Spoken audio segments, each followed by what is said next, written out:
ऐसा हुआ असर, ऐसा हुआ असर कि मेरे भाग खुल गए। जब उसे छुए चरण कि मेरे भाग खुल गए। जब उसे छुए चरण कि मेरे भाग खुल गए। जब उसे छुए चरण कि मेरे भाग खुल गए। करूं मैं तेरे भैया मुझको अपना रूप लखा जा। ओ मुझको अपना दर्श दिखा जा। क्या हो ताली बजाते हुए।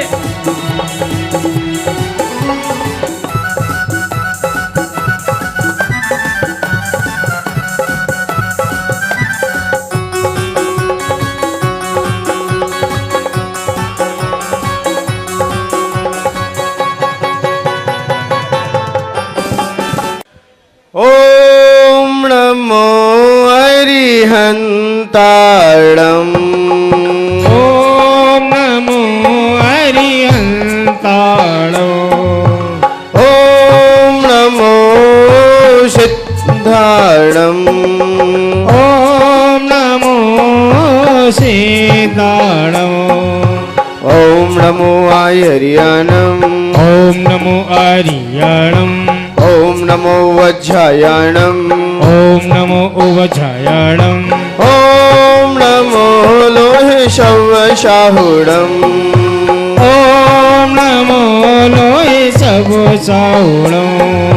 ओम नमो लोहितशवशाहुणम्।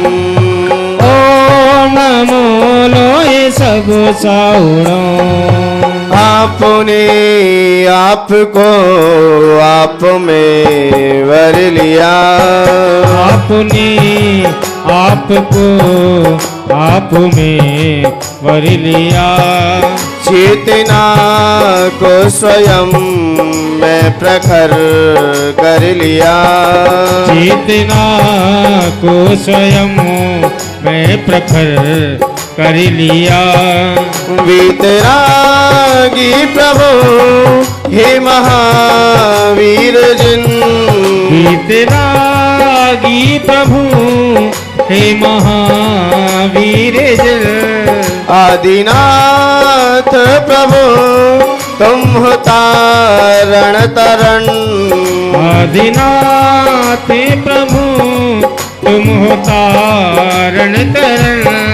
आपके दोई चरण में विनम्र नमन। आपके दुई चरण में प्रणम नमन। त्याग के रूप तुम धर्म की रूप तुम। त्याग के हो प्रथम धर्म के हो प्रथम। ज्ञान के रूप तुम ध्यान के रूप तुम। ज्ञान के हो प्रथम ध्यान के हो प्रथम। हे विराग गुरु दो विरागी नयन। विरागी गुरु हो विरागी नयन। हे विनम्र गुरु दो मुझे अवसरण। हे विनम्र गुरु दो मुझे अवसरण। है नमन शरण दो समाधि मरण। है नमन शरण हो समाधि मरण। आपके दोई चरण में विनम्र नमन। आपके दुई चरण में विनम्र नमन। आपके दोई चरण में विनम्र नमन। त्याग की दुई चरण में विनम्र नमन। जय बोलिए अनंतानंद सिद्ध परमेष्ठी भगवान की जय प्रथम तीर्थंकर श्री ऋषभनाथ भगवान की जय देवाई दिव्य कजर चिंतामणि पार्श्वनाथ भगवान की जय देवाई दिव्य कजर शांतिनाथ भगवान की जय। धर्म तीर्थ शासन नायक अंतिम तीर्थंकर भगवान महावीर स्वामी की जय। आचार्य भगवंत गुरुवर श्री विराट सागर जी गुरुदेव की जय। उच्चारणाचार्य 108 श्री विनम्र सागर जी गुरुदेव की जय। उत्तम क्षमा धर्म की बोलिए परम पूज्य मुनि श्री विनत सागर जी महाराज की जयकारा गुरुदेव का।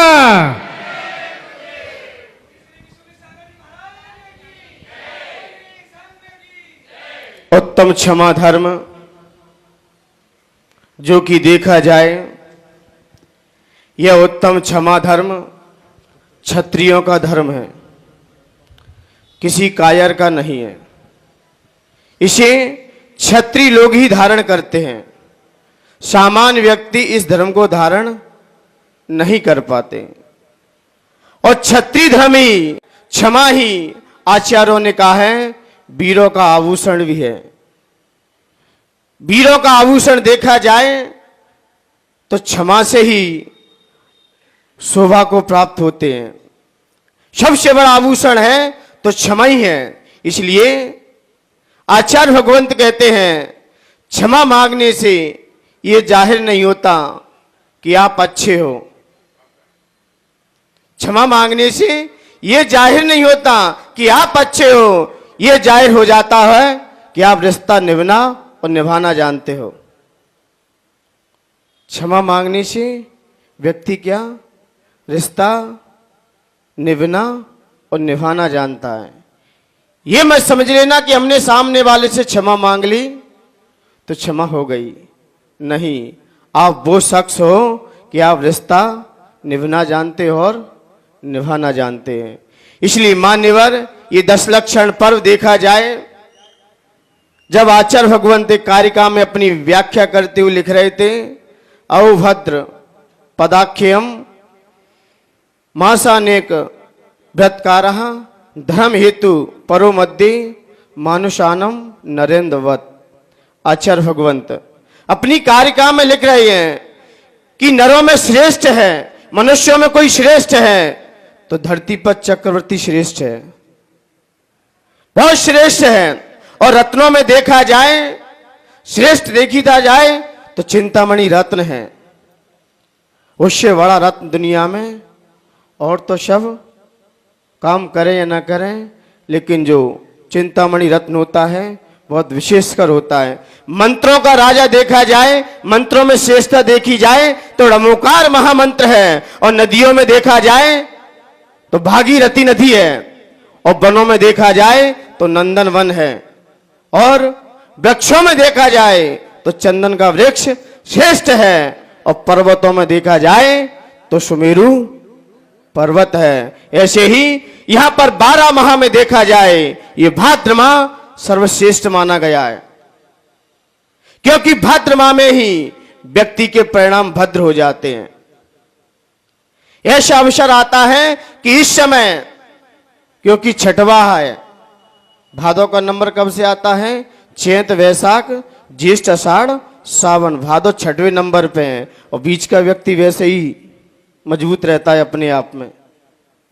तो भादों का महीना क्योंकि श्रेष्ठ है, क्योंकि इस समय जितने भी देखे जाएं जैन दर्शन के जितने भी व्रत उपवास आते हैं उसी में आ जाते हैं। चाहे फिर 16 कारण हो और चाहे फिर 10 लक्षण हो, रत्नात्रय हो और चाहे फिर सुगंध दशमी हो, इसी में है। इसलिए आचार्य भगवंतों ने कहा है कि किसी को साधना करनी है, किसी को व्रत लेना है, किसी को उपास करना है, तो मान्यवर आचार्य भगवंतों ने कहा है भादों के महीने में इसकी ओपनिंग कीजिए। कोई भी व्रत करना है आपको भादों के महीने से, सावन भादों ये बहुत विशेषकर अपने बीच ये 2 माह बहुत श्रेष्ठ माने गए हैं। यदि मुझे लगता है एक में से एक चला जाए तो कुछ नहीं बचेगा दाम्पत्य जीवन में। एक में से एक चला गया तो क्या बचा? कुछ नहीं। और 12 माह में से 4 माह निकाल दिए जाएं तो मुझे लगता है कुछ नहीं बचेगा संतों की अपेक्षा से, क्योंकि संतों के 4 माह वर्षावास के आते हैं, वर्षा काल के आते हैं, क्योंकि उसमें ही वो अपनी पूर्ण रूप से साधना कर पाते हैं, क्योंकि सर्दी गर्मियों में तो विहार, लेकिन इस समय 4 मिल जाते हैं तो अपनी साधना करो।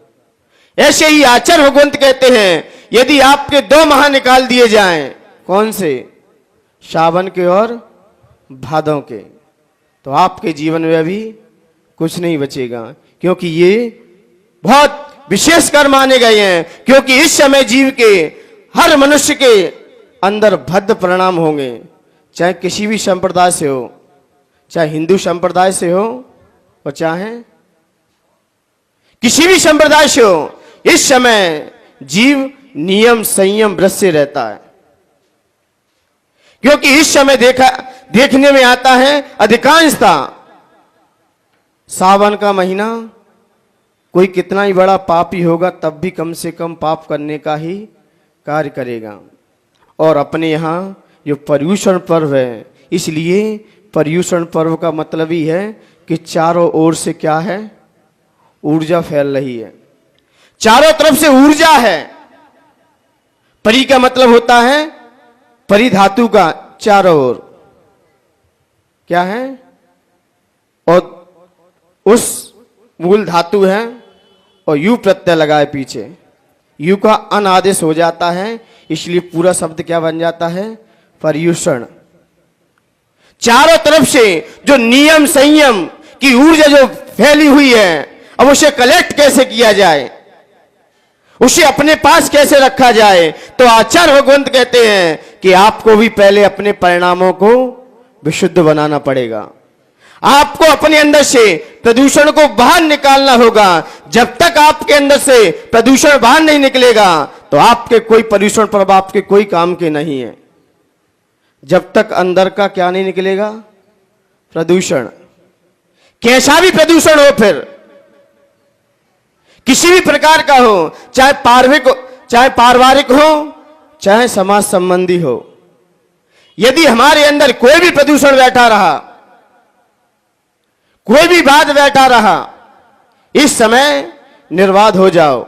मैं कौन हूं, मैं क्या हूं, जो हूं भगवान आपका दास हूं, न मैं तेरा हूं न 20 हूं, मैं तो सिर्फ जो हूं सब आपका ही हूं।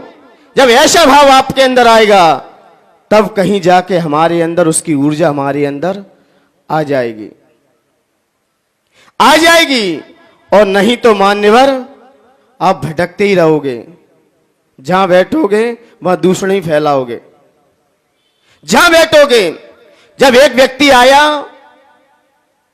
नगर का ही था, जब देखा तो कुएं में बहुत बदबू आ रही थी, बहुत स्मेल उड़ रही थी, प्रदूषण चारों ओर फैल चुका।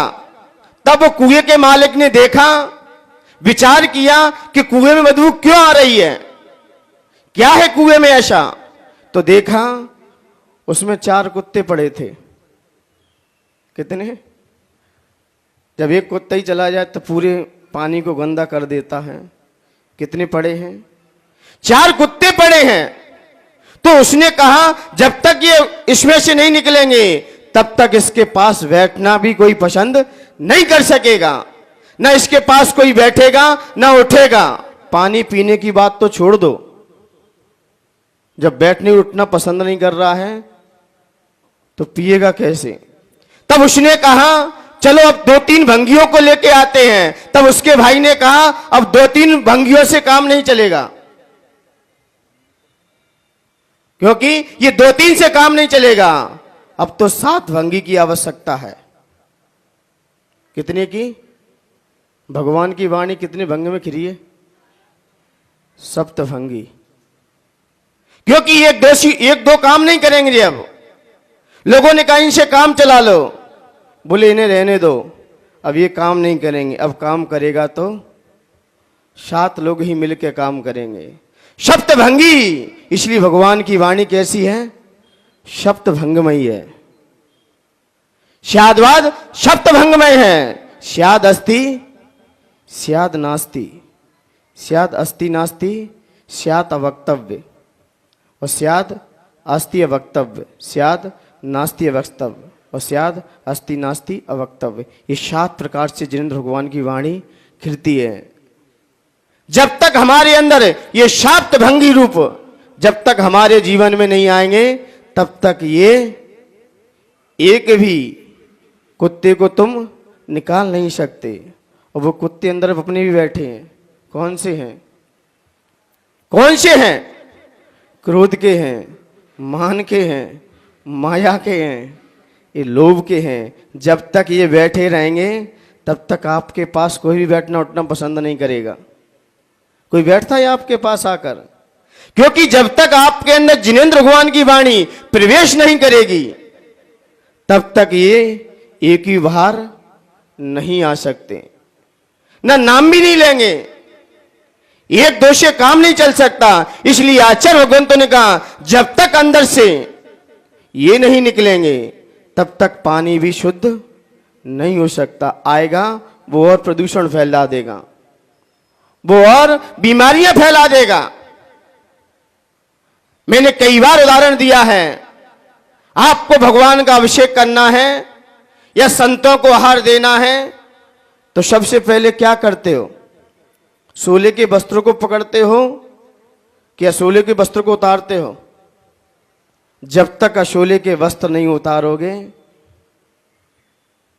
सोले के वस्त्र पहन भी लोगे ना, तुम वो भी कैसे हो जाएंगे। ऐसे ही हमारे अंदर से जब तक प्रदूषण बाहर नहीं निकलेगा, तब तक पर्यूषण भी हमारे अंदर प्रवेश नहीं आ सकता। वो तो पहले उतारने ही पड़ते हैं। किसान यदि खेती करता है, बीज मिला है, खेत भी है।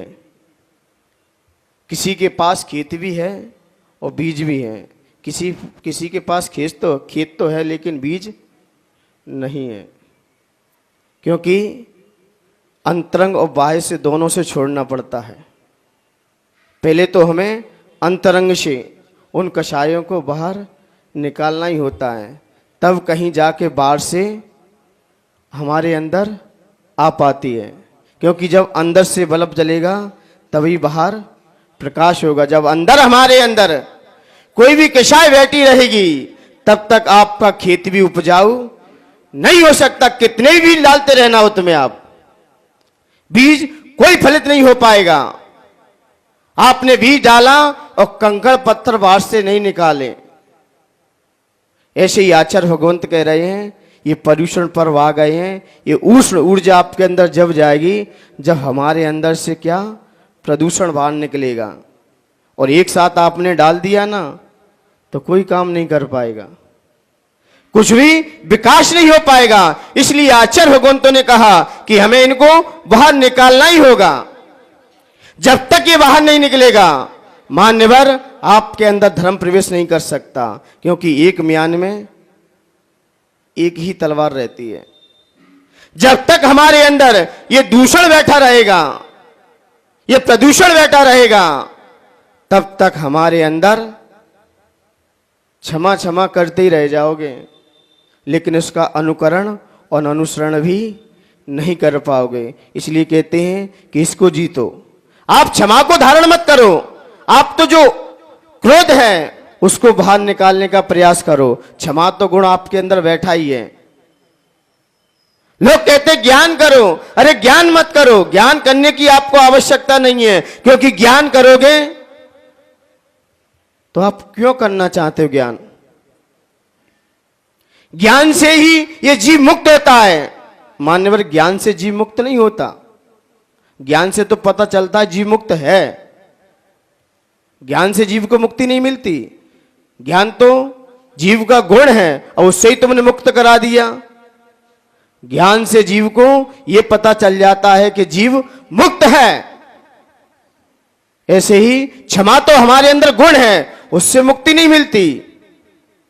इसलिए मान्यवर यहां पर अपने अंदर जो प्रदूषण है, जब तक ये बाहर नहीं आएगा, तब तक हम अपने मंजिल को ही प्राप्त नहीं कर सकते। कितने भी प्रदूषण पर्व हमारे बीच आ जाएं, जब तक हमारे अंदर किसी के प्रति कैसी भावना बैठी होगी, तो हम अपने लक्ष्य को प्राप्त भी नहीं कर सकते।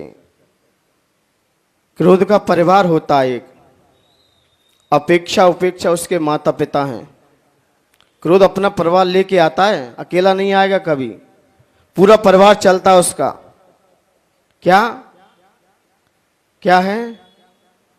माता पिता, अपेक्षा और उपेक्षा, ये क्या है? ये माता पिता, यहीं से इसका जन्म होता है। और भाई इसका ईर्ष्या है। ईर्ष्या क्या है? इसका भाई है, वो समर्थन करेगा कि हाँ मैं साथ हूं आपके। आप ईर्ष्या करोगे, अपने आप सामने वाला आपका समर्थन कर देगा। करो, अच्छी बात है। तो जिससे हमारा क्रोध बाहुबल मिल गया मुझे। और जलन, इसकी बहन है।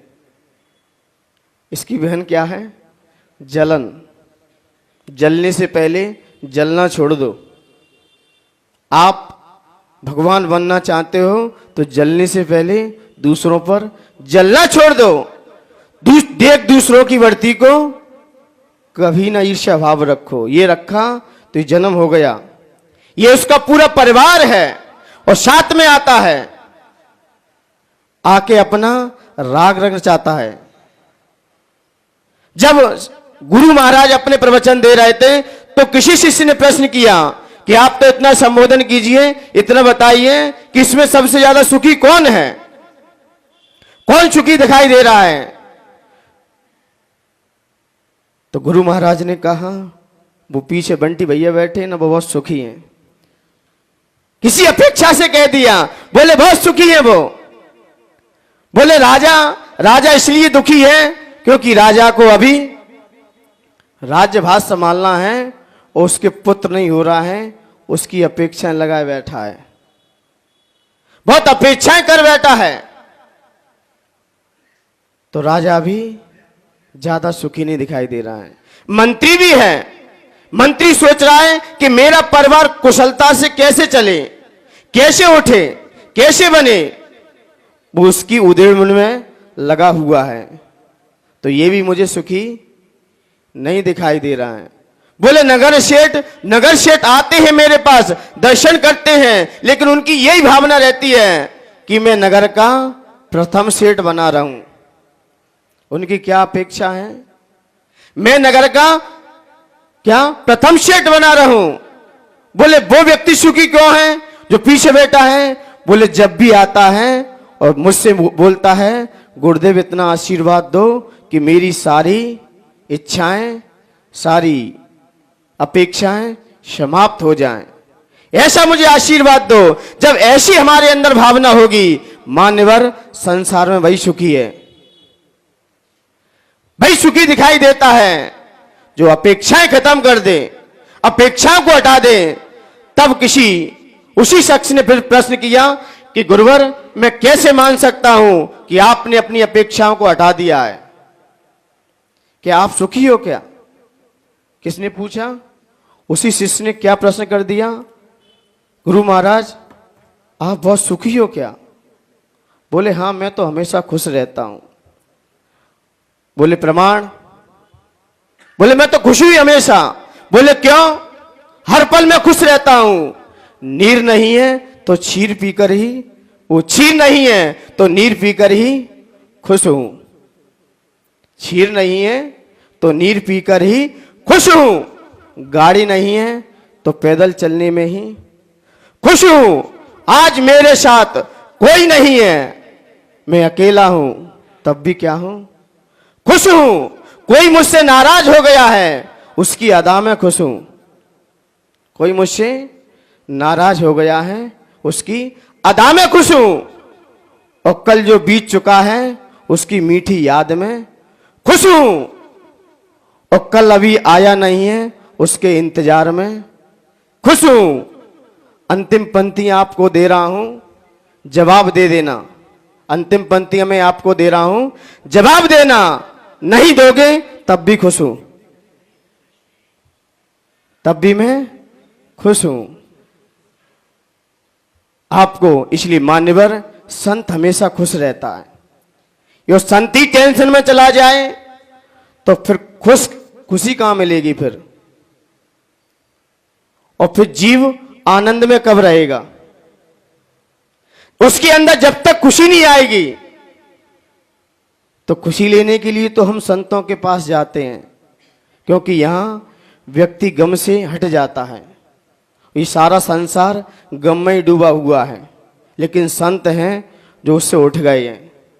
कहा है, गमों में डूबने वाली यहां सारी ये बस्ती है, गमों में डूबने वाली यहां सारी ये बस्ती है, गमों से जो उठा ऊपर यारो कोई वो हस्ती है, गमों से जो उठा ऊपर यारो कोई वो हस्ती है।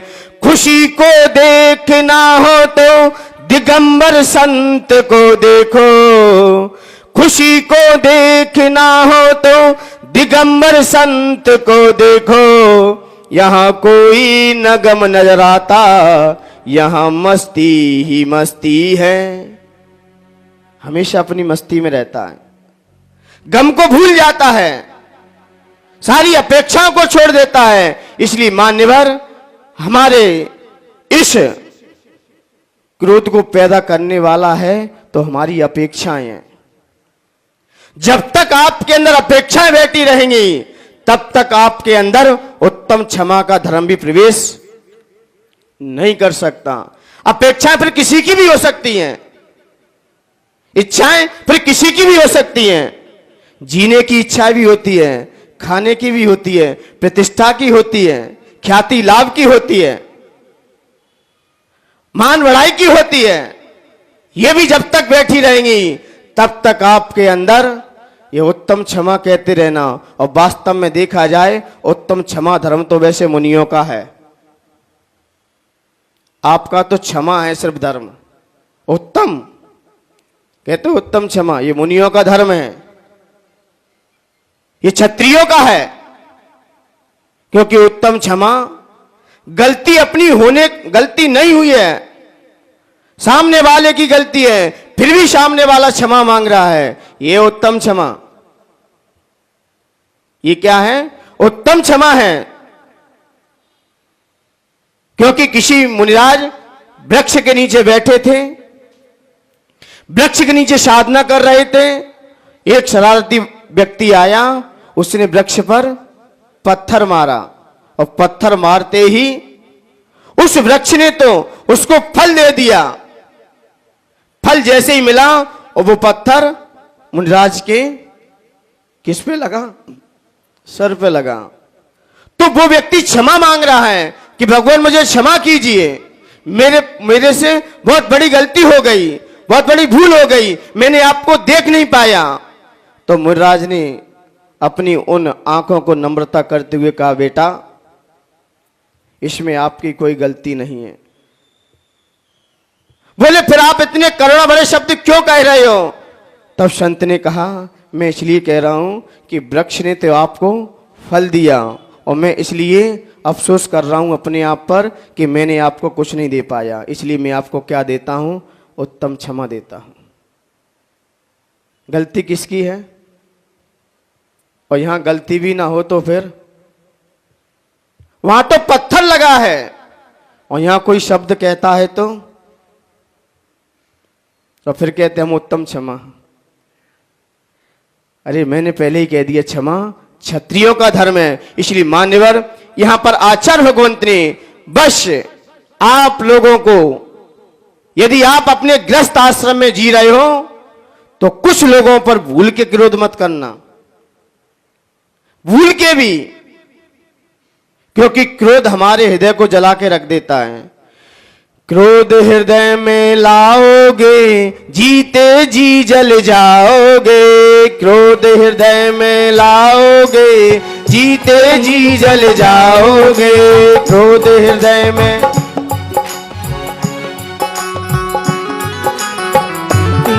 जल जाओगे, अच्छा फल नहीं पाओगे, अच्छा फल नहीं पाओगे, अच्छा फल नहीं पाओगे, अच्छा फल नहीं पाओगे।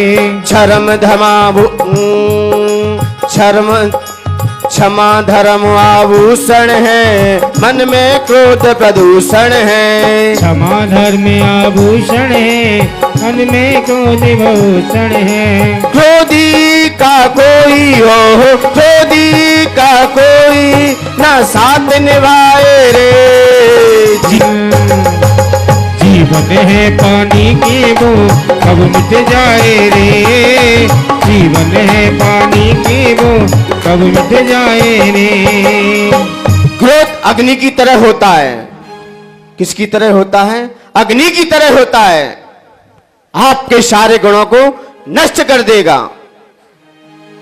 गुण तो छोड़ो, आप भी इसमें विध्वंस हो जाओगे, क्योंकि ऐसा देखा गया है।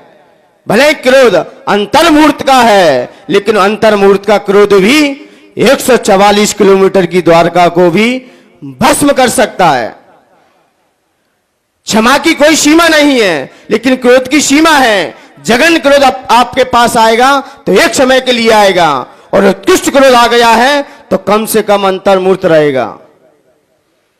उत्कृष्ट देखा जाए, क्रोध की सीमा है, अंतर्मूर्त के लिए आता है, और अंतर्मूर्त के लिए क्रोध हमारी जिंदगी को भी भस्म कर देता है, राख कर देता है। इसलिए मान्यवर, क्रोध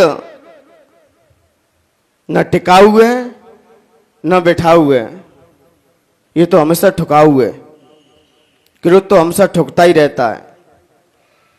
क्रोध हम हमेशा ठुकेगा, जिस पे करोगे वो तुम्हें ठोकता ही रहेगा।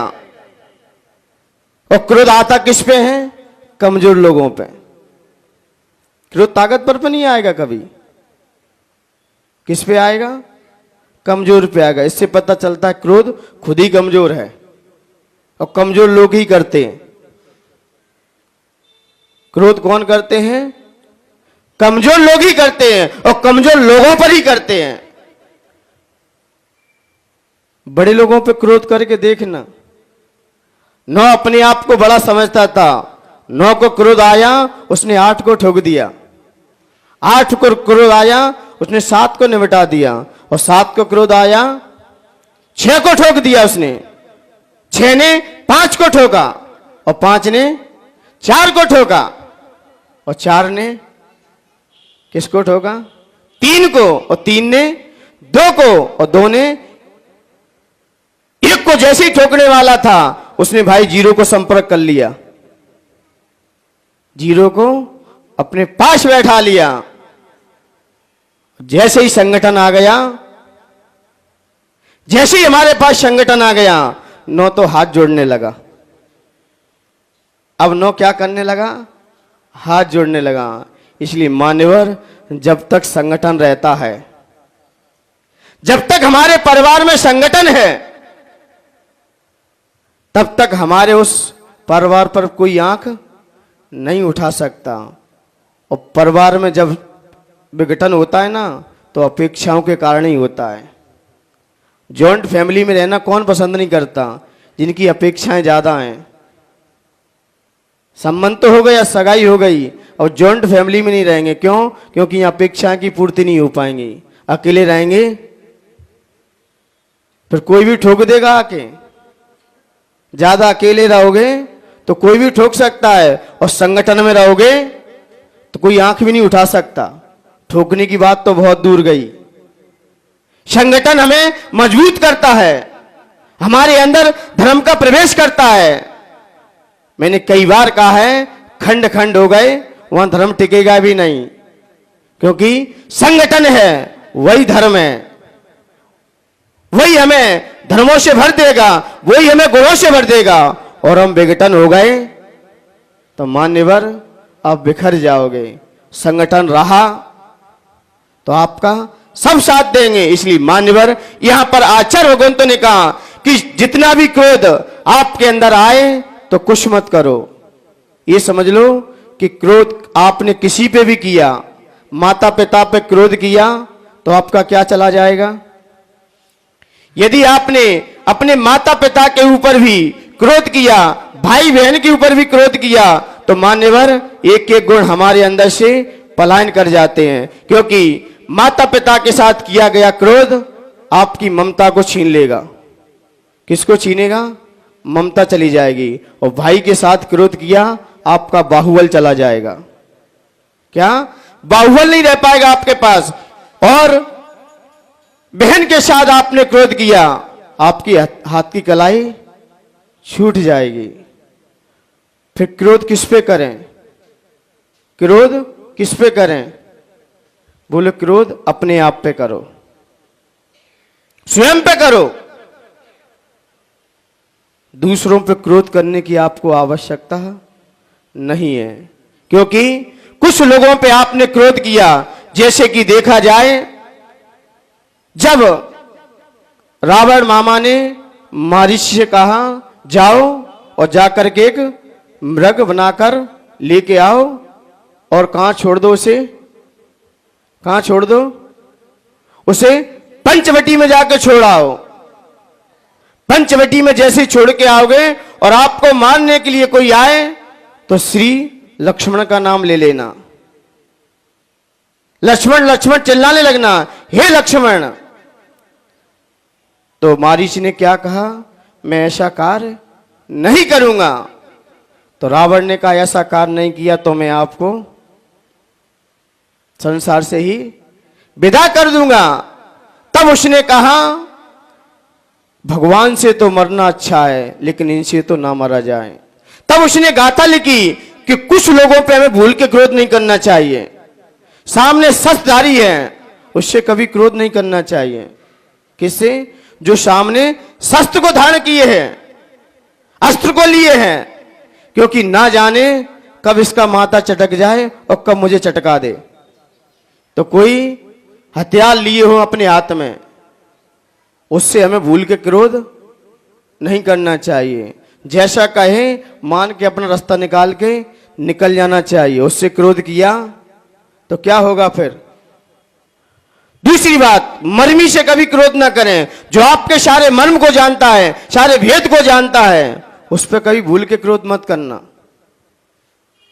मर्मी है, आपके सारे भेद, आपकी नीति को जानता है, उस पर क्रोध किया तो आपको जिंदगी से हाथ धोने पड़ जाएंगे।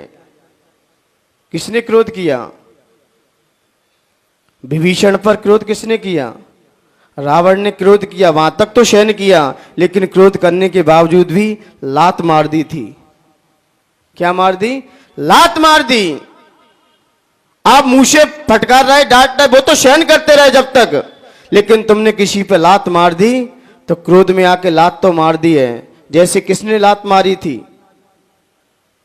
भृगु ने। किसने? भृगु ने किसके ऊपर लात मारी थी? विष्णु कुमार के ऊपर। तो विष्णु कुमार ने तो हाथ लिए और पैर को सहलाया, कहीं चोट तो नहीं आई। ये है धर्म।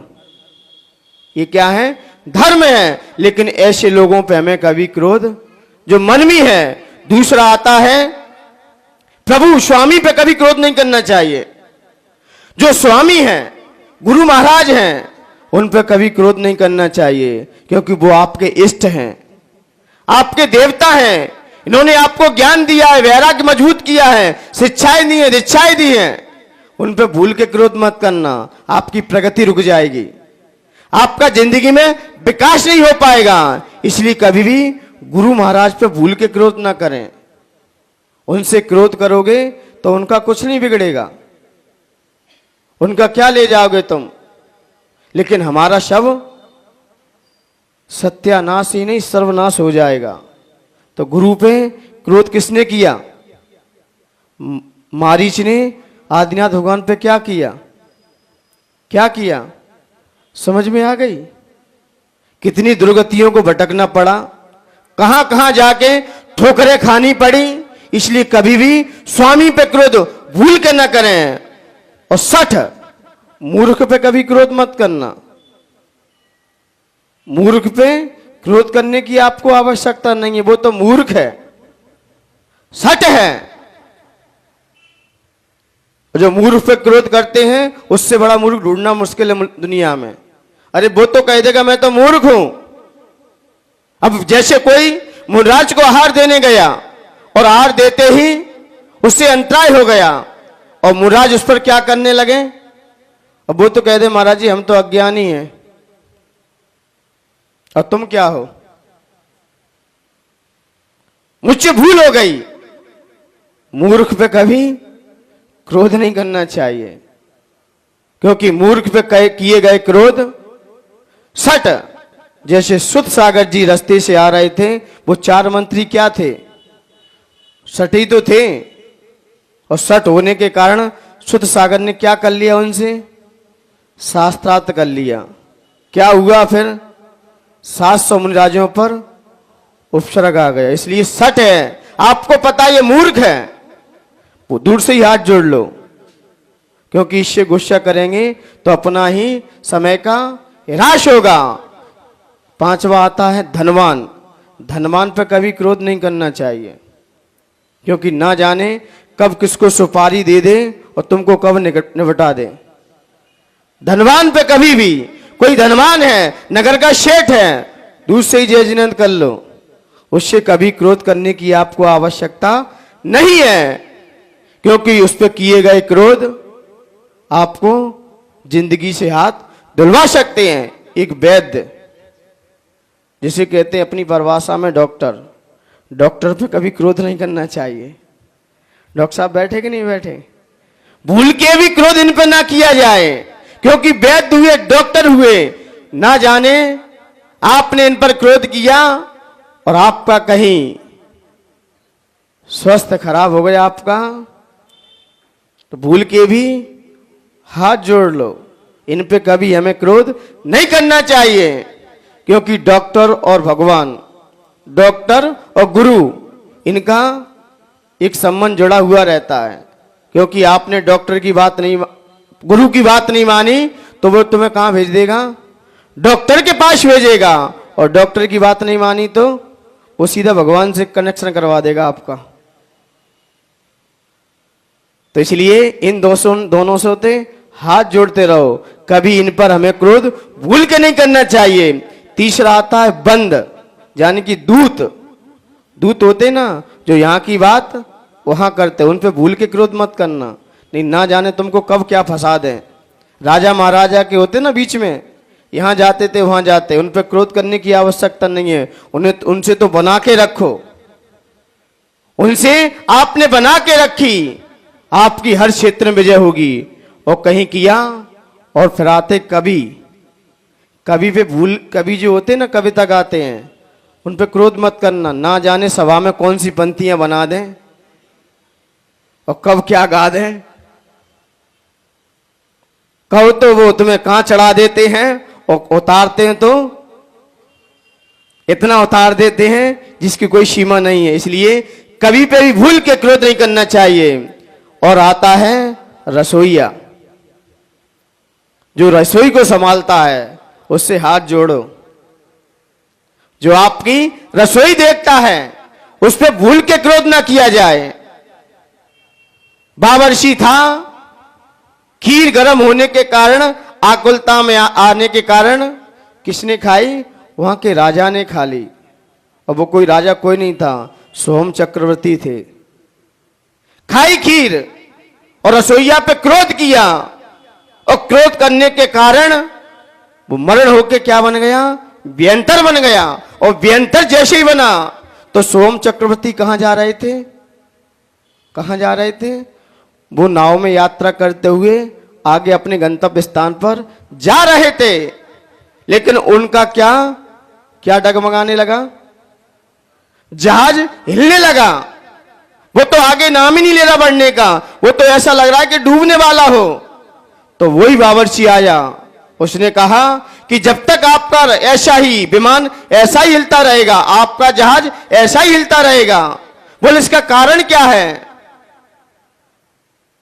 बोले आप जो मंत्र पढ़ रहे हो ना उसका ही वही कारण है। आप उस मंत्र को पढ़ना बंद कर दो और मंत्र का ध्यान करना बंद कर दो, और इस मंत्र को इस पे लिख दो और इसे लांग जाओ, ये विमान भी आपका रुक जाएगा, सीधा अपना गंतव्य स्थान पर पहुंच जाएगा।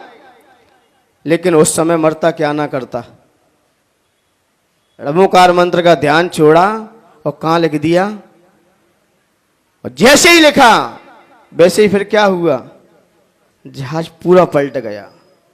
और जब तक णमोकार मंत्र का ध्यान चल रहा था तब तक उसको कोई हिला नहीं पा रहा था, डगमगा तो रहा था लेकिन पलट नहीं पा रहा था। लेकिन जैसे ही णमोकार मंत्र पर अश्रद्धान हुआ और वैसे ही जहाज चला गया। ये वही था रसोईया, बावर्ची बना था वो रसोईया ही था। इसलिए रसोइये पे कभी भूल के हाथ जोड़ लो, आपका क्या है, वो अन्नदाता है, आपका पेट भरने वाला है। तो कभी भी जो आपके किचन संभालता है दूर से ही जयजनंद कर लिया करो, उनसे कभी क्रोध ना किया जाए, ना जाने उनका दिमाग कब घूम जाए और कब क्या। इसलिए भूल के भी और गुणवान व्यक्ति के पास जो हमसे गुणों में श्रेष्ठ है उनसे कभी हमें क्रोध नहीं करना चाहिए। जो गुणवान है, ज्ञानवान है, प्रज्ञावान है, बुद्धिमान है, उन पर भूल के भी हमें क्रोध नहीं करना चाहिए। इन पर आपका किया गया क्रोध आपकी दुर्गति दिला सकता है, आपको जिंदगी से हाथ भी दिला सकता है। इसलिए मान्यवर, हमें इन लोगों पर भूल के भी किया गया क्रोध आपको दुर्गति का पात्र है। और आज के पूजन में भी अपन पढ़ेंगे क्या, पीड़े दुष्ट अनेक वाद मार बहुविध करें। ये दुष्ट जीव अनेक प्रकार की हमारे अंदर क्या देंगे, पीड़ाएं देंगे, मारेंगे। लेकिन हमें क्या करना है, अपने विवेक को जगा के क्षमा को धारण करना है। कोप न कीजिए प्रीतम, हे भगवान क्या कह रहे हैं यहां पर, हे प्रीतम आप क्रोध मत कीजिए। आपको लोग अनेक दुष्ट प्राणी आएंगे, आपको मारेंगे, बांधेंगे, लेकिन आप अपने क्षमा के विवेक को जागृत रखना। कभी कोप नहीं करना चाहिए, क्योंकि कोप आपको आगे चल के दुर्गति दिला सकता है। उत्तम क्षमा कहो रे भाई, आपने उत्तम क्षमा को धारण कर लिया, यह भव जस पर भव सुखदाई। आप इस जन्म में तो सुखी रहोगे ही, लेकिन आगे पर भव में भी आप क्या रहोगे, सुखी रहोगे, आप खुश रहोगे। क्योंकि जिन्होंने भी क्षमा को धारण किया है उनके जीवन को उठा के देखो, वो हमेशा खुशी नजर आते हैं। और जितने दुखी होते हैं वो क्रोधी वाले ही होते हैं, क्योंकि क्रोधी व्यक्ति कभी सुखी नहीं रह सकता, कभी भी सुखी नहीं रह सकता, वो हमेशा आपको दुखी नजर आएगा। दूसरों पे क्रोध करोगे, क्रोध किसके समान होता है, अग्नि के समान होता है। उसे पीटता कौन है, गरम लोहा होता है कि नहीं, गरम लोहा होने के कारण इसकी पिटाई कौन करता है, ठंडा लोहा। ठंडा लोहा अच्छे से ठोकता है फिर, और गरम तो हमेशा पिटता ही है। तो इसलिए मान्यवर, उत्तम क्षमा आपको, ये क्षमा इस भव में भी और पर भव में भी क्या देगी, सुखदाई देगी। और गाली सुन मन खेद ना आनो, आप से किसी ने क्या कह दिया है, गाली दे दी है। आप जरा विचार कीजिए, आपसे किसी ने भला बुरा कहा, आपसे किसी ने भला बुरा कहा, कह दिया क्रोध के आवेश में आने के कारण, और आप उस पर क्रोध कर बैठे। उसकी भूल है कि आपकी भूल है, ये हमारी भूल है। क्यों, कोई आपको हम वस्तु दे रहे हैं, लो आप पेन लीजिए, आप कहेंगे मुझे नहीं चाहिए, तो ये पेन किसके पास रहा, पेन आपने नहीं लिया, वो पेन किसके पास रहा, मेरे पास ही रहा। सामने वाला आपको भला बुरा कह रहा है, आप मान क्यों रहे हो, क्योंकि मैंने पहले ही कहा ना, सर्दी गर्मी और बेइज्जती जितनी महसूस करोगे उतनी लगेंगी। क्या, सर्दी गर्मी बेइज्जती जितनी महसूस करोगे उतनी लगेगी। आप महसूस कर क्यों रहे हो, सामने वाला आपको कोई चीज दे रहा है, आप ले क्यों रहे हो। हम लेने में तो स्वतंत्र हैं, जब वो देने में स्वतंत्र हैं तो हम भी तो लेने में स्वतंत्र हैं। तो हमने क्यों ली उससे, हमने ली तभी तो मुझे बुरा लगा। तो यहां पर कह रहे हैं, गाली सुन मत खेन ना आनो, गुण को और गुण कहो बखानो। क्या कह दिया, आपके अंदर गुण है और फिर भी लोग क्या कह रहे हैं, अरे वो वैसा है, उसे कुछ नहीं आता है। ठीक है, आपके गुण को ढांकते हुए भी आपके अवगुणों को कह रहा है, उसे कहने दो, अच्छी बात है, क्योंकि कम से कम आपके अवगुण तो ढूंढ रहा है। अच्छी बात है कि नहीं? क्योंकि गलियों में एक दो सुगरों का रहना भी अच्छा है, ताकि गलियां साफ बनी रहें। ऐसे ही आपकी बुराई ढूंढ रहे हैं, बहुत अच्छे लोग हैं, कम से कम आपको तो नहीं ढूंढनी पड़ रही। तो बुराइयां गंदगी ढूंढता कौन है? जो जमादार होते वही तो इनकी खोज करते हैं। जो आपके अंदर की बुराइयां देख रहा है, आपके अंदर अवगुण देख रहा है, आप मुझे हितैषी समझिए, कम से कम हमें तो नहीं ढूंढनी पड़ रही, हमारी मेहनत तो बच गई। सफाई कौन करता है? और किसकी सफाई होती है? बुरी चीज की। विचार कर लिया करो। इसलिए कोई आपकी कुछ कह रहा है तो समझ जाइए गली का क्या है। गुण को अगुण कहा बखानो, अब कह दिया काहे कहिए अयानो, कहिए अयानो वस्तु छीने। आपको भरा बोला कह रहा, वस्तु भी छीन ली है, और बांध मार बहुविध करे। आपको क्या कर दिया है? मार भी रहा है, और आपको बांध दिया है, मार भी दिया है। घर ते निकार है, कितनी बड़ी बात कह दी। अब क्या कह दिया? घर से निकाल दिया है। तन विदार है, और तन को भी छेद भेद कर दिए। बैर जो तहां ना धरे, वो बैर किसी से नहीं रखेगा, कहेगा घर से ही तो निकाला है, आत्मा तो मेरे पास है, तन ही तो वेदन किया है, चेतना तो मेरे पास है। और फिर कहा ते परम पूरब, ये मैंने क्या किया है? ते परम पूरब किए खोटे सह क्यों नहीं जियरा। अब चिंतन करो अपना, ये मेरे ही कर्मों का दोष है, वो क्या कर सकता है मेरा?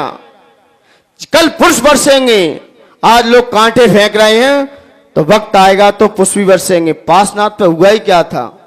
पहले क्या बरसे थे? पहले कांटे बरसे थे, और फिर उसके बाद किसकी वर्षा हुई थी? देवों के द्वारा 18,000 पुष्पों की वर्षा हुई थी। तो मैंने कई बार कहा है कि पहले दुख मिले और बाद में सुख मिले, उसे अपना लेना चाहिए। पहले दुख मिले बाद में सुख मिले, उसे अपना लेना चाहिए। पहले सुख मिले बाद में दुख मिले, उसे दफना देना चाहिए। उसे दफना दो।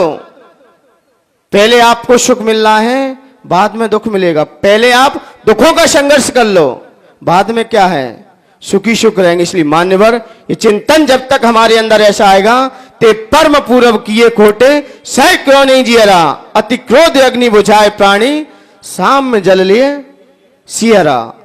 ये क्रोध रूपी अग्नि को बुझाने का एक ही कारण है, समता रूपी हमारे अंदर जल होना चाहिए, तभी अग्नि हमारी बुझ सकती है, और कोई इसका दूसरा उपाय नहीं। इसलिए मान्यवर, इन भावनाओं को अपन समझते हुए हमें क्रोध किस किस पर नहीं करना चाहिए, इस पर आज चिंतन का विषय है। मान्यवर, तभी हमारा ये उत्तम क्षमा धर्म मनाना सफल और सार्थक हो सकता है। जे बोली उत्तम क्षमा धर्म की। भारी ये तुम प्रतिहारी मनहारी, शांति जिनी से शांति सुखदाई, जगत पूज पूजो सिरना। परम शांति दीजे हम सब, पढ़े दिन पुनि चार संग। पूजे जिन्हें मुकुट हार किरीट